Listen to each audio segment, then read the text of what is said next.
소개받은 정재욱 변호사입니다. 발표를 시작하도록 하겠습니다.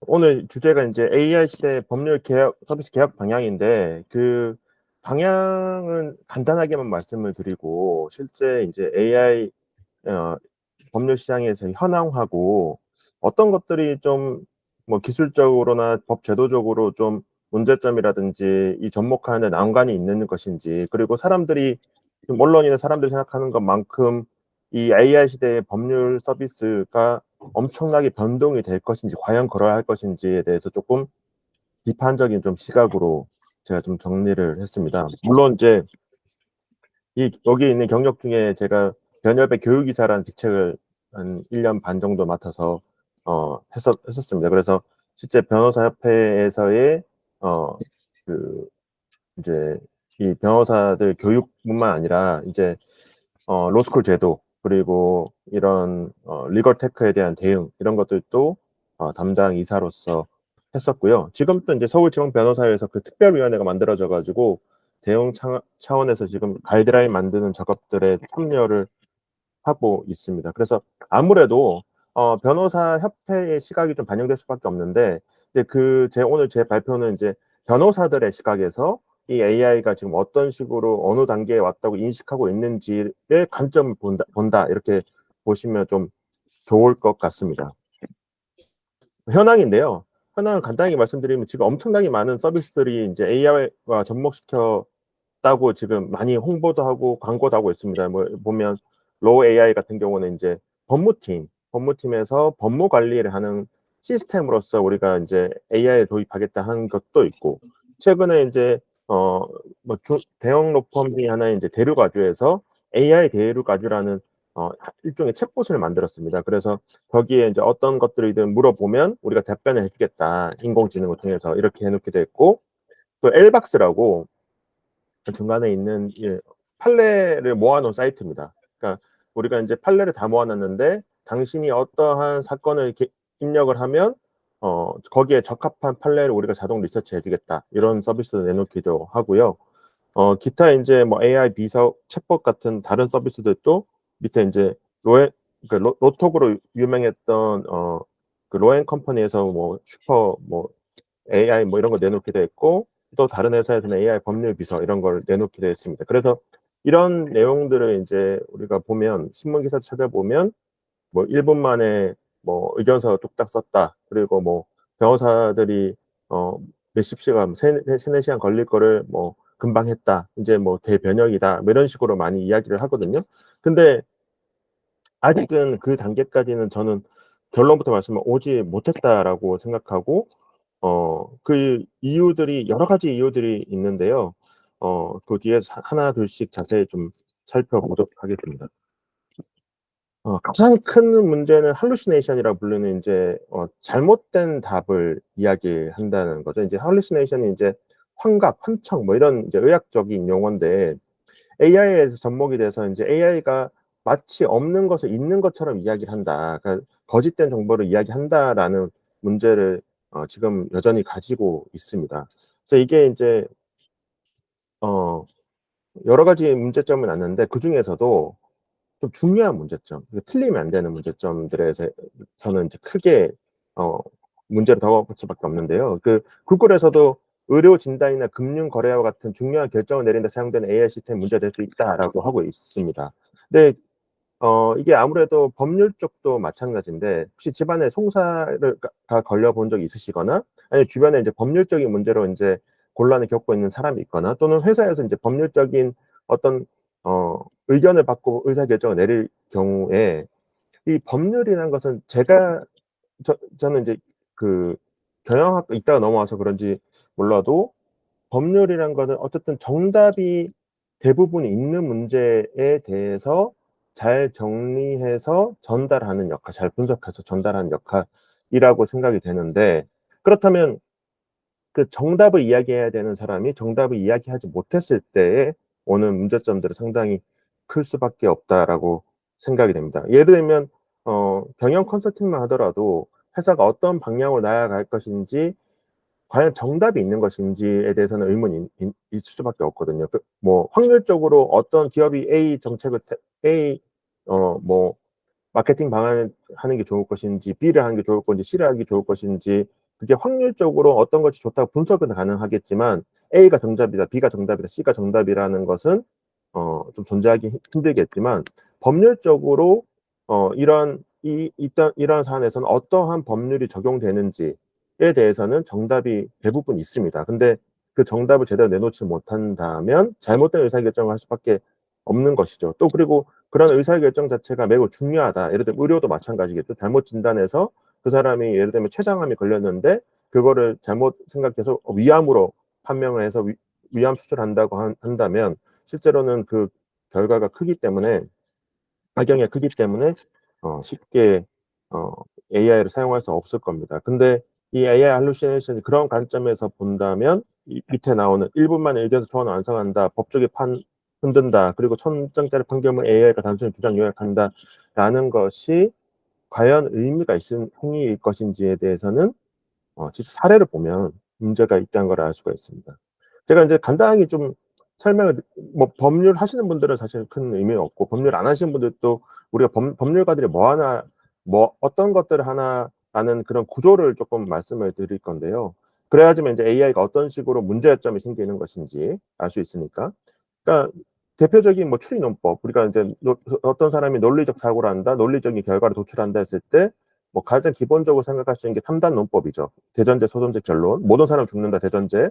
그러니까 이 대전제만 맞다면 홍길동이 죽는지 여부에 대해서 모든 사람 죽는다, 홍길동은 사람이다, 따라 홍길동이 죽는다, 이런 대전제, 소전제 결론에 이르는 논리적 구조를 띠게 됩니다. 근데 이 3단 논법을 현실에 그대로 적용하기에는 상당히 곤란해지죠. 왜냐하면 예를 들면 홍길동이 차를 운전하다가 어떤 사람이 치여 죽게 했다. 근데 우리가 법령을 보니까 사람을 살해한 자는 사형 무기 또는 5년 이상 징역에 처한다, 이렇게 대전제가 되어 있다고 한다면 이것은 과연 어 현실에서는 이걸 적용해서 이 사람이 그럼 홍길동은 사형 무기 또는 5년 이상의 징역에 처하는 게 맞을 것인가 했을 때는 여러 베리에이션이 발생할 수밖에 없습니다. 왜냐하면 홍길동이 차를 몰고 가다가 고의로 철수를 죽일 수도 있는 거지만, 홍길동이 그냥 졸음 운전하다가 차를 치어 죽을 수도 있는 것이고, 홍길동은 전혀 인식을 못한 상태로 비 오는 깜깜한 고속도로에서 이 철수가 누워 있었다. 그걸 전혀 발견하지 못, 자기가 친필도 모르는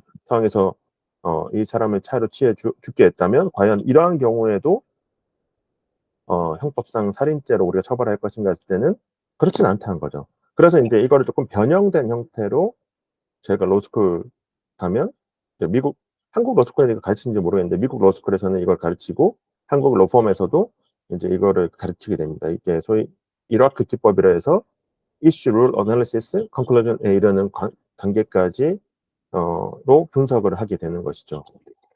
그래서 이제 이거를 뭐 하나의 사례를 통해서 제가 AI 할루시네이션이 어떤 식으로 결과가 나온지 좀 말씀을 드릴 텐데, 조금 더 쉬운 사례로 우리가 이제 은행에 오입금된 경우에 그 오입금된 금원을 쓰게 되면 횡령죄로 처벌이 됩니다. 그런데 은행이 아니라 어떤 피고인이 자기가 이제 거래소, 뭐 업비트를 하겠습니다. 업비트를 쓰고 있다가 자기의 거래소 전자지갑에 갑자기 이더리움이 몇백 개가 들어옵니다. 그거를 어 누가 보낸지도 모르겠는데 어쨌든 갑자기 들어와요. 이거를 자기의 다른 전자지갑으로 빼서 안 돌려줍니다. 그래서 그게 이슈죠. 이러한 이슈에서 이제 어 뭔가 부당하니까 사실은 검찰은 주의적으로 1차적으로는 이 사람을 횡령죄로 어 기소를 하고 예비적으로 배임죄로 기소를 합니다. 자, 이런 사건들이 맞닥뜨렸을 때 저희가 어떤 식으로 해결을 하냐면, 자, 이슈는 이 사건의 문제죠. 피고인이 알 수 없는 경위로 피해자의 이 사건 비트코인을 자신의 계정 이체받은 후 자신의 다른 계정으로 이체했다. 뭐 이더리움이든. 자, 여기에 대해서 우리가 이제 정리하는 것은, 법률가들은 정답을 찾아가기 위해서 룰을 정리합니다. 룰이 기본적으로 법령이고 법령에 따른 판례, 그리고 금융에서는 각종 금융위원회나 이런 데 유권 해석들을 정리를 하는 겁니다, 저희가. 그러면 저희가 나름대로 정리를 해보면, 이걸 횡령이나 배임이 있구나. 검사가 기소한 게 맞는지 보려면 횡령죄 같은 경우에는 타인의 재물을 보관하는 자가 그 재물을 횡령하거나 반환을 거부한 때 성립하는 거구나. 그러니까 많은 분들이 생각하듯이 내가 어떤 사람의 노트북을 맡아주고 있는데 그 사람이 돌려달라고 했을 때 안 돌려주고 제가 그거를 뭐 써버린다든지 쓰고 안 돌려준다든지 그런 경우 우리가 횡령이 성립하는 거잖아요. 자, 그런데 그게 법령상 표현에서는 타인의 재물이라 표현되어 있다. 그러면 우리가 다시 이제 판례를 찾아보겠죠.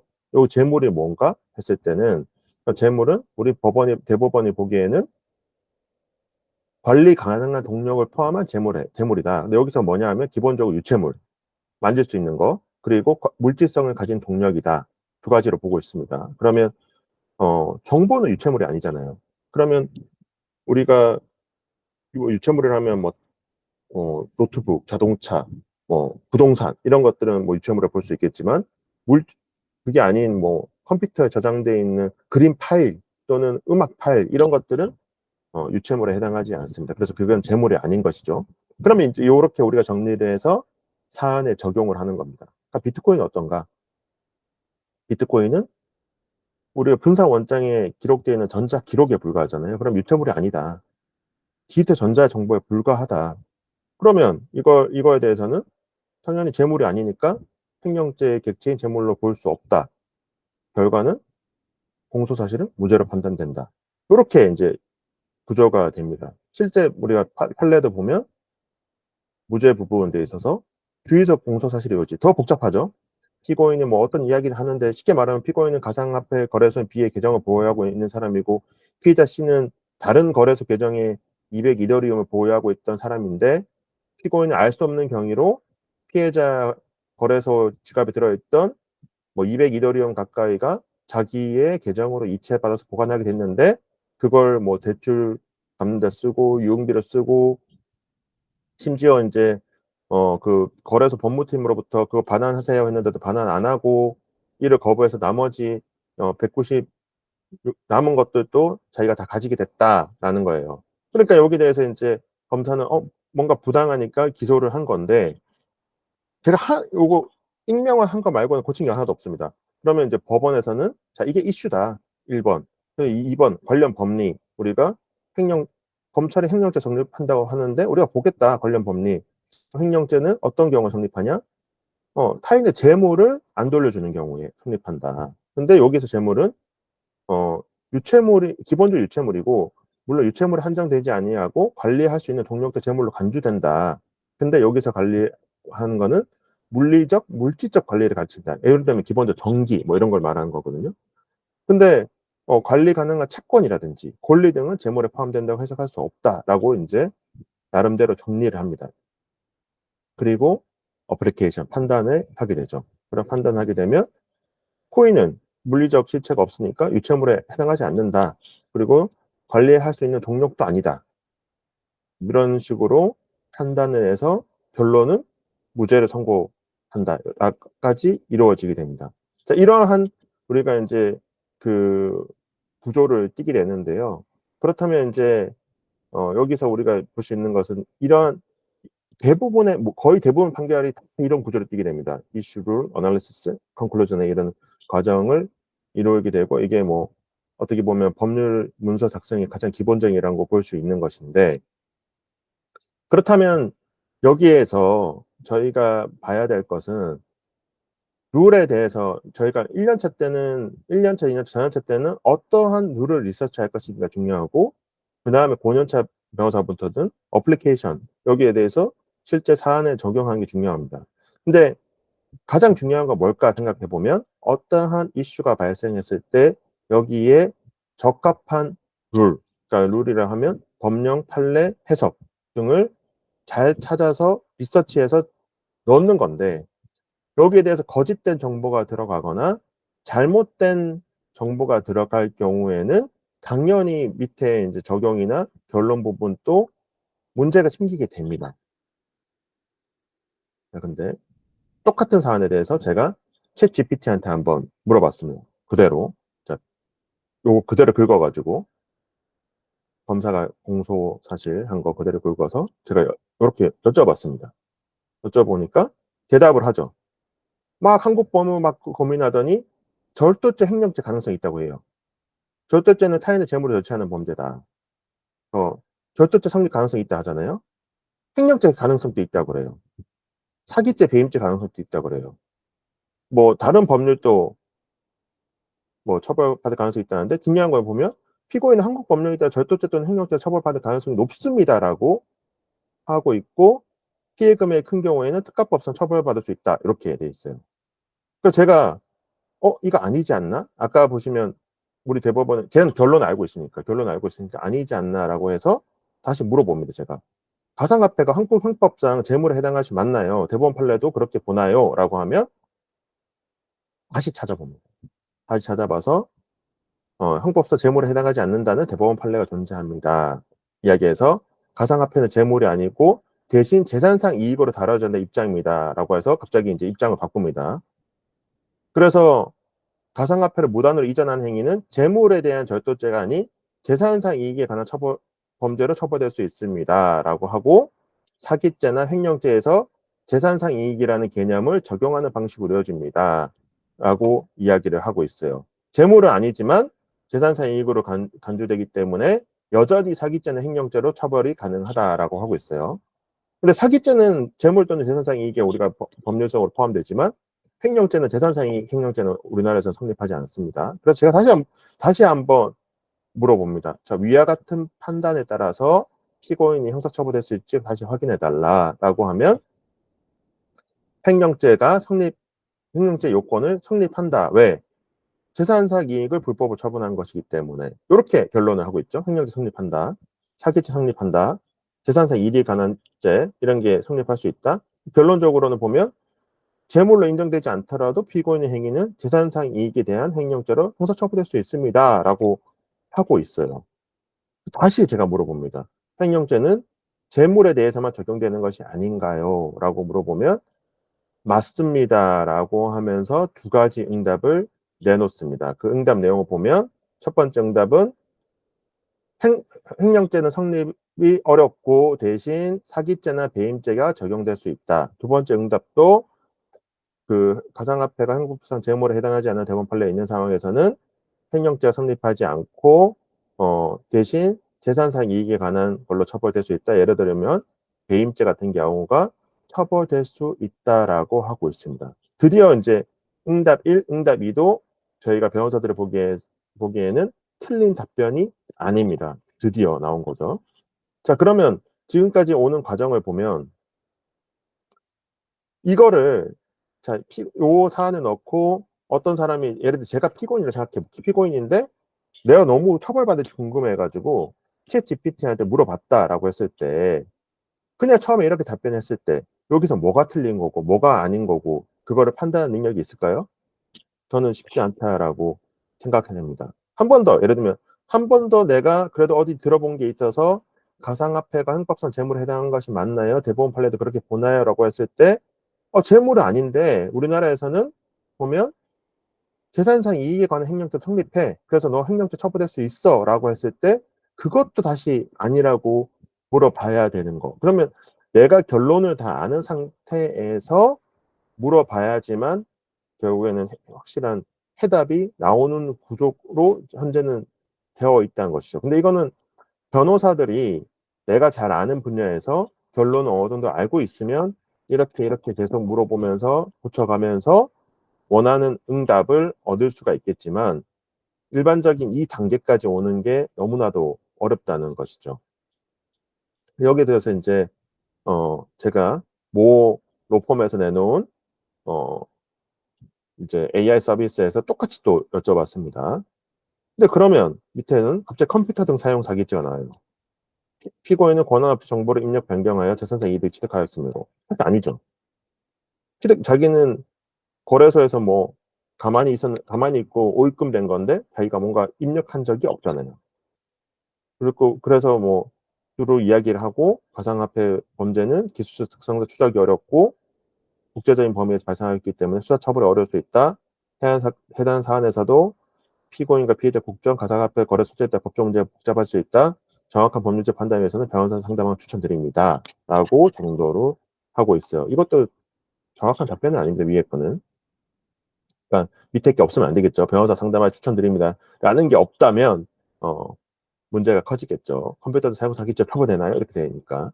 그러니까 이런 것들을 우리가 써보면 정확한 답변이 안 나온다는 겁니다. 문제는. 여기에 대해서 여러 일부 업체들이 이런 할루시네이션을 해결하겠다라고 해결하는 방법으로 렉이라는 방법들을 이야기를 하고 있어요. 그러니까 이게 인제 뭘 이분들이 이야기하는 거냐면, 자 원래 인제 그 생성형 AI 같은 경우에는 기존에 학습된 데이터를 바탕으로 내가 이제 질문을 하면 거기에 대해서 answer를 하는 입장인데, 우리는 한 단계 더 쓰겠다. 그 뭐냐 하면 너가 어 질문을 하면 거기에 맞는 거를 추가 리서치를 하고, 인터넷을 통해 가지고 추가 리서치한 결과를 다시 학습해서 체크를 해서 나한테 알려주고, 우리가 학습한 거에 대해서는, 추가로 학습한 거에 대해서는 그 출처를 명기를 하겠다라는 개념으로 보입니다. 그래서 아까 보시면 인제 그냥 처음에 할 때는 그냥 이렇게 기존 학습된 데이터에서 이렇게 결과가 나오는데, 추가로 물어보면 자기가 리서치 해 가지고 어떤 판결이 있더라라는 거고, 거기에 대해서 인제 출처를 명기하고 그런 식으로 한다는 거죠. 이거를 인제 SK에서는 어떻게 이야기를 하냐면, 그 오픈북이다. 기존에는 인제 그냥 어 정해진 거에서 이제 찾아서 하는 거였는데, 이걸 쓰게 되면 이제 오픈북으로 인터넷에 있는 정보들을 확인하고 거기에 대해서 우리 검색하고 검증하고 하는 과정을 거치기 때문에 할루시네이션 효과가 줄어들 수 있다라고 표현을 합니다. 쉽게 여기 렉 시스템 가장 쉽게 이해할 수 있는 한 단어는 오픈북 시험이다. 그러면 어디에서 찾을 것인지, 단답식 질문의 경우 바로 답변이 됐겠지만, 문제가 단순하고 복잡하고 어려운 내용일 경우에는 나름의 논리로 우리가 정리해서 답안을 쓰는데, 그 나름 논리라는 게 인터넷에 있는 자기가 다시 재리서치를 해가지고 그 비교 검증을 한다, 이런 걸 이야기를 하죠.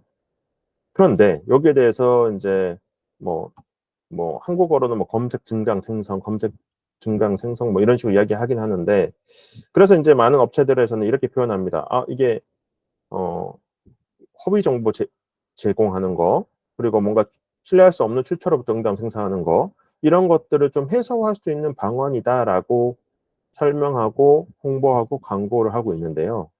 실제 스탠포드 로스쿨에서 연구한 결과에 따르면 큰 의미가 없다는 것이죠. 이 논문을 한번 읽어보시면 논문 내용은 그겁니다.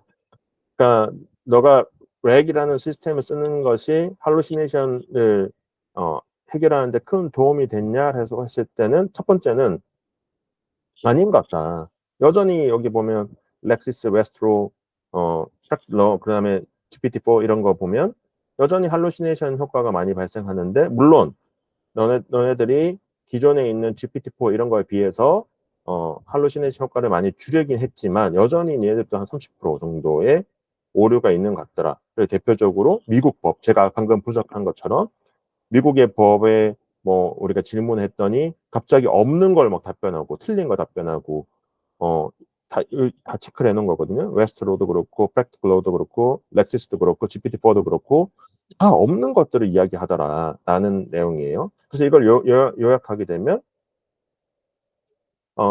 미국에서도 법률 실무에서 인공지능을 통합한 제품이 급격히 증가하고 있다. 이게 판례 검색이나 요약에서부터 문서 작성 이런 것들까지 다양하게 활용되고 있는데, 이거는 결국 할루시네이션을 일으키기 쉽다. 그래서 법률이 약간 고위험 분야잖아요. 고위험 분야의 사용 시는 큰 위험이 발생할 수가 있는데, 최근에 일부 업체들이 아까 제가 말씀드렸던 렉 같은 방법을 통해서 환각을 제거하거나 회피하거나 환각 없는 어, 법률적 인용을 보장한다라고 주장을 하고 있는데, 첫 번째 문제는 당신네들 어떻게 하는지 잘 모르겠다. 시스템이 폐쇄적이기 때문에 이러한 주장들을 체계적으로 평가하는 것 자체가 또 어렵다.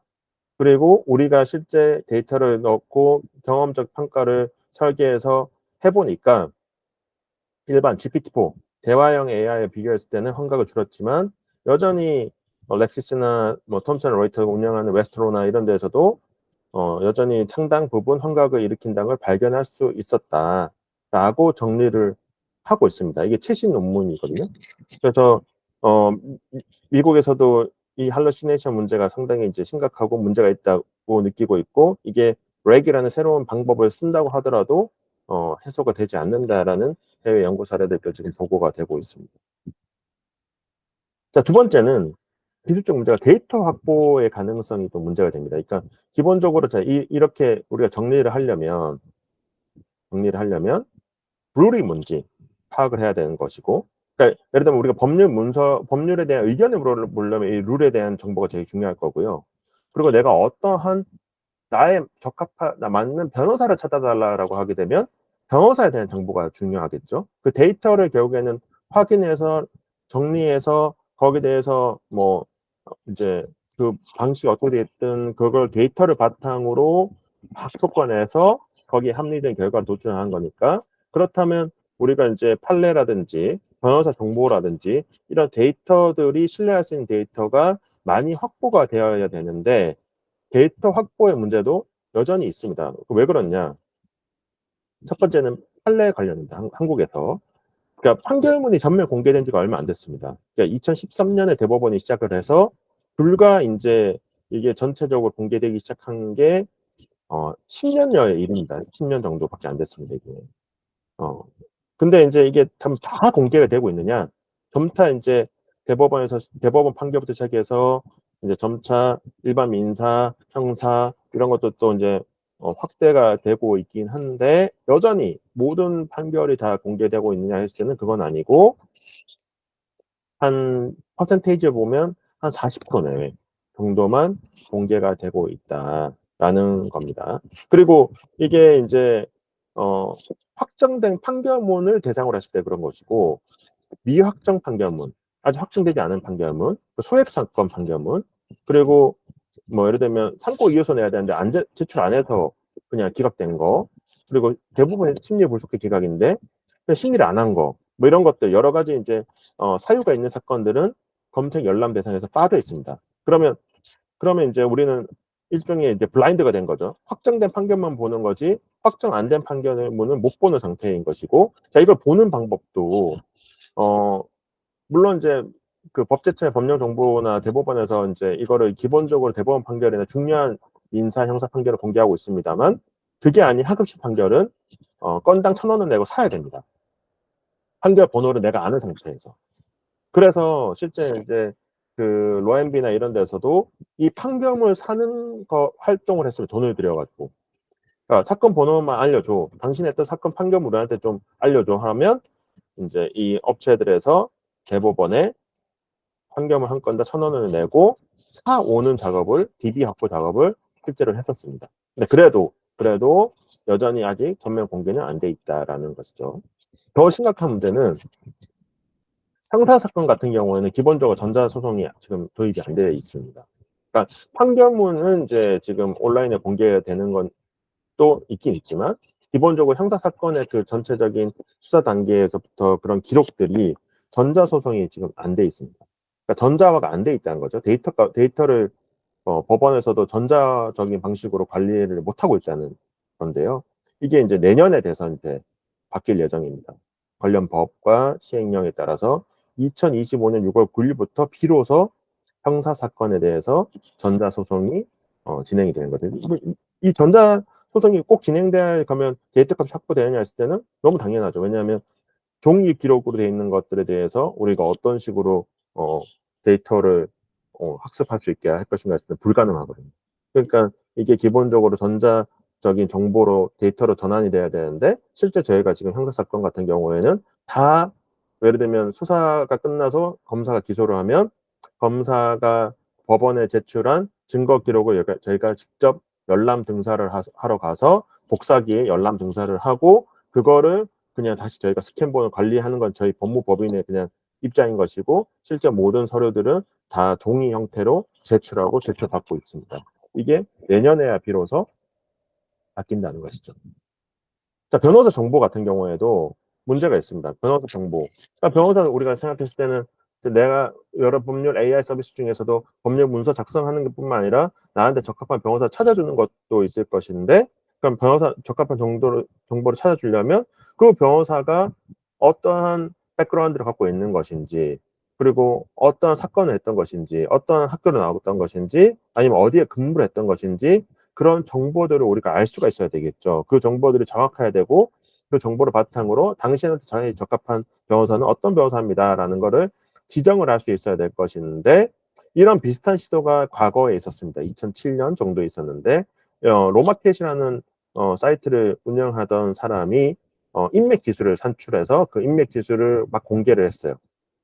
그 인맥 지수라는 것이 이제 뭐 출생지가 어디냐, 고등학교 어디냐, 대학교 어디냐, 사법연수 어디냐, 검찰, 법원 어디서 근무했냐, 뭐 이런 것들을 해서 나름대로 인맥 지수를 만들었고, 그걸 이용해서 가까운 법조인 찾기, 그 다음에 징검다리 인물 찾기 등 검색 서비스를 제공을 했습니다. 근데 이게 이제 결국에는 무너졌습니다. 왜 무너졌냐? 대법원 판결에 보시면 왜 무너졌냐면, 이런 인맥 정보가 이 사람들한테 그냥 동의받아 제공받은 게 아니고 그냥 여러 정보들을 이제 가지고 온 거거든요. 그러니까 이걸 대해서 어떤 결과가 나왔냐? 개인정보에 관한 인격과 침해하는 거다라고 해서 정보 게시 금지가 이루어졌고 결국 무산이 됐죠. 실질적으로. 자, 이러한 문제도 존재를 하는 것이고, 그 로데이터 값도 뒤에 가보면 이제 확보하기 어렵다는 문제도 있습니다. 그 뒤에서 자세히 설명을 드릴 텐데요.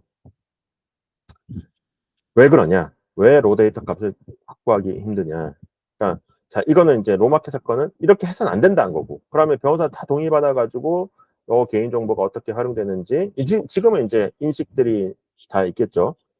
다 받아서 그 검증을 해야 된다는 것이고, 근데 그렇게 한다고 하더라도 우리가 그 정보를 활용하기, 또 남들한테 주기가 어려운 측면이 있습니다. 왜 그러냐면 변호사법 위반 문제 때문에 그렇습니다. 자, 변호사법 위반 문제 중에 AI와 관련되는 게 크게 한 두 가지 정도가 있는데요. 첫 번째는 변호사가 아닌 자와 동업이 금지가 되는 겁니다. 두 번째는 광고 규정입니다. 그래서 저희는 변호사와 아닌 자는 동업을 할 수가 없습니다.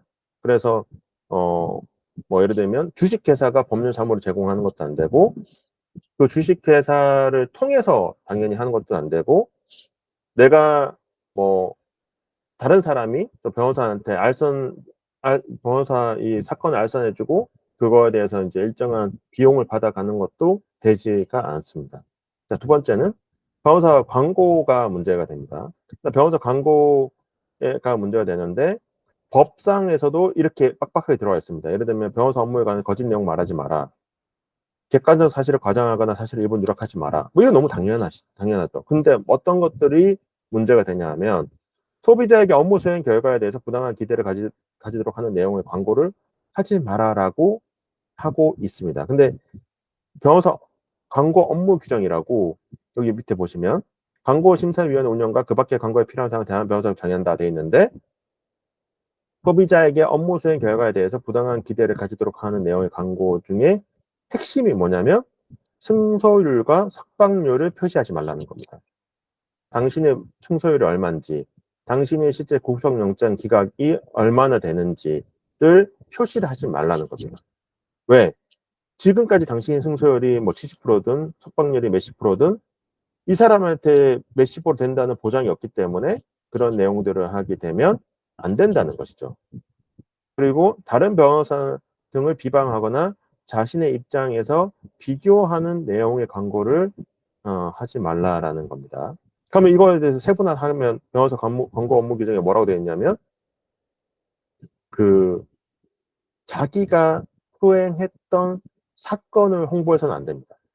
내가 어떠한 의뢰인의 사건을 했어, 내가 어떠한 업체에 형사 사건을 했다, 그러니까 나도 잘할 거다, 이렇게 광고하는 것 자체가 저희한테는 막혀 있습니다. 자, 그러면 이런 광고 업무 규정을 생각을 해보면 데이터 값이, 우리가 데이터 제공할 수 없는 거죠. 내가 안 그래도 비밀 유지가 있기 때문에 내가 수행했던 거를 막 제3자한테 제공할 수가 없는데, 내가 승소율이 얼마인지, 내가 석방률이 얼마인지, 내가 했던 사건들 목록이 어떤 것인지를 다른 제3자한테 제공하거나 그걸 나 스스로도 이용하는 것이 변호사 지금 광고 업무 규정상은 불가능하고 그거 위반했을 경우에는 저희가 징계를 받도록 되어 있습니다. 그러면 과연 이 데이터 값을 정확하게 받아들여 줄 수 있을까 해서는 물음표가 되는 것이죠. 그래서 사례들을 좀 살펴보면 뭐 이런 이야기를 하잖아요. 뭐 AI 챗봇 서비스 이런 거 나오지 않나 했을 때 실제로 변호사 위반이 될 수가 있습니다. 주식회사가 법률 자동 작성 서비스 제공하는 것이 변호사법이 위반되는지 여부에 대해서 변협의 이제 질의 회신인데요. 물론 실제 법무부의 생각, 법원의 생각 다를 수 있지만 기본적으로 변협의 질의 회신과 만약에 맞지 않다면 변협이 고소 고발을 하게 되고 상당히 이제 곤란한 문제에 처하게 되기 때문에 사업하는 입장에서 중요할 수밖에 없는데 아까 제가 말씀드렸듯이 변호사법상 변호사 업무는 변호사만 할 수 있게 돼 있으니까 이거를 주식회사가 인공지능을 활용해서 법률 문서 자동 작성 서비스 제공하게 되면 변호사법 위반이 됩니다. 기본적으로.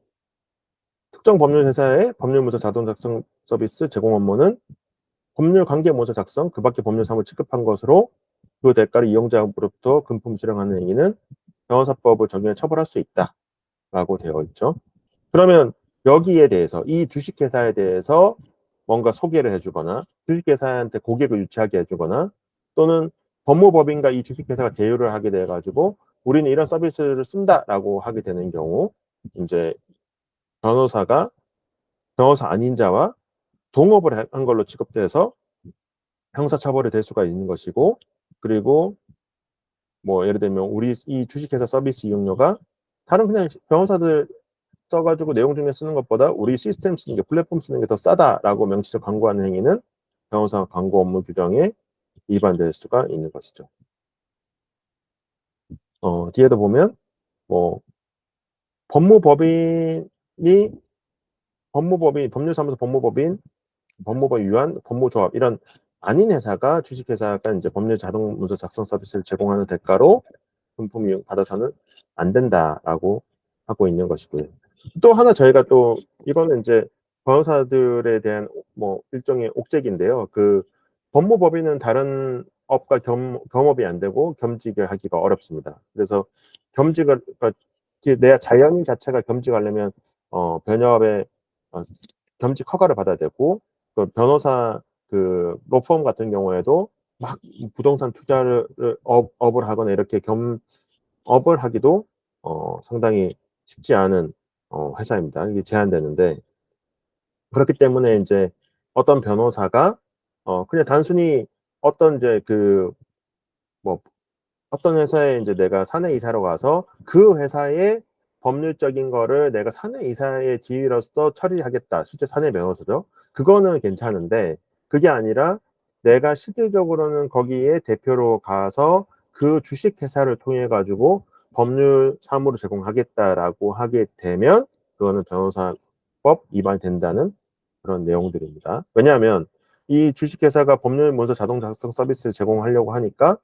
주식회사가 제공한 것도 위반인 것 같기도 하고 변호사가 그러면 대표로 가면 되지 않느냐 하실 때도 그것도 아니다라는 내용들을 설명하기 위해서 변협에서 이렇게 해석을 내놓고 있는 겁니다. 또 하나 사례가 이제 지급 명령 소프트웨어 제작. 그러니까 뭐 어떤 소프트웨어를 만들어 가지고 그 소프트웨어에 이제 어떠한 내용들을 기입하면 문서 작성뿐만 아니라 아예 이제 IT적 뭐 인터넷 통해 가지고 어떤 사건들이 해결된다. 뭐 이런 솔루션 이제를 개발했다고 하면 그게 변호사법 위반인가라고 했을 때 그거를 그런 이제 뭐 우리 법무법인에서는 이런 솔루션들을 차용해서 법률 서비스 제공하고 있어요라고 광고하는 건 다 상관이 없는데 그게 실질적으로는 형식상으로만 그렇게 하고 있지 실질적으로는 그 솔루션 업체를 통해 가지고 이용료를 주체하거나 어 만약에 법률 사무를 서비스 제공하고 있다고 한다면 그건 변호사법 위반이라는 내용의 질의 회신입니다. 마지막으로 제언을 또 말씀드릴 텐데요.